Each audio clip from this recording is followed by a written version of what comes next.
طلحہ نے اس کے آگے میری کردار کشی کی اور بتایا کہ کال سینٹر میں میرے کئی لڑکوں سے تعلقات رہے ہیں۔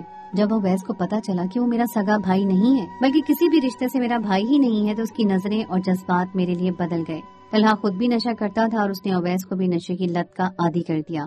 وہ ایک نشہ فروخت کرنے والے گروہ کا حصہ بھی تھا، اس لیے جو بھی لڑکے نوکری کے لیے اس کے پاس آتے وہ انہیں نشے کے اڈوں پر پہنچا دیتا۔ اس نے اویس کو بھی اس بات کے لیے مجبور کر دیا کہ وہ میرے ساتھ زیادتی کرے، تبھی طلحہ اسے اس کا مطلوبہ نشہ دے دے گا۔ طلحہ مجھے ہر طرح سے اذیت پہنچانا چاہتا تھا، اس لیے اس نے مجھے یہ بھنک ہی نہیں پڑنے دی کہ طلحہ میرا بھائی ہی نہیں ہے۔ میں ہر پل یہی سوچ کر مرتی رہی کہ میرے بھائی نے میرے ساتھ زیادتی کیوں کی۔ اویس نے نشہ حاصل کرنے کے لیے طلحہ کی بات مان لی تھی اور طلحہ کا بدلہ پورا ہو گیا تھا، جبکہ سارے قصے میں میرا سرے سے کوئی قصور ہی نہیں تھا۔ مجھے تو یہ علم ہی نہیں تھا کہ میں اویس کی سگی بہن نہیں ہوں یا میری وجہ سے طلحہ کو اپنے ماں باپ سے دور رہنا پڑا ہے۔ میرے حاملہ ہوتے ہی طلحہ مجھے طلاق دے کر ہمیشہ کے لیے واپس فیصلہ آباد چلا گیا تھا، کیونکہ وہ جانتا تھا کہ یہ بچہ اس کا نہیں۔ اب اویس کے سوا اس کا کوئی نہیں تھا اور اویس کو بھی طلحہ سے نفرت ہو گئی تھی۔ مجھے یہ سارا سچ اویس کی زبانی پتا چلا تھا۔ وہ بہت شرمندہ تھا کہ نشے کی عادت نے اس کے اور میرے رشتے کے لحاظ کو مٹا دیا تھا۔ طلحہ نے مجھ سے انتقام لیتے لیتے اپنے سگے بھائی کو بھی نشے کا عادی بنا کر اس کی زندگی کو برباد کر دیا تھا۔ اویس کو میں بچپن سے جانتی تھی اور اتنا تو مجھے معلوم تھا کہ اس کی تربیت خراب نہیں بلکہ طلحہ کی گھٹیا سوچ اور حالات کے مار نے اسے غلاظت میں دھکیل دیا تھا۔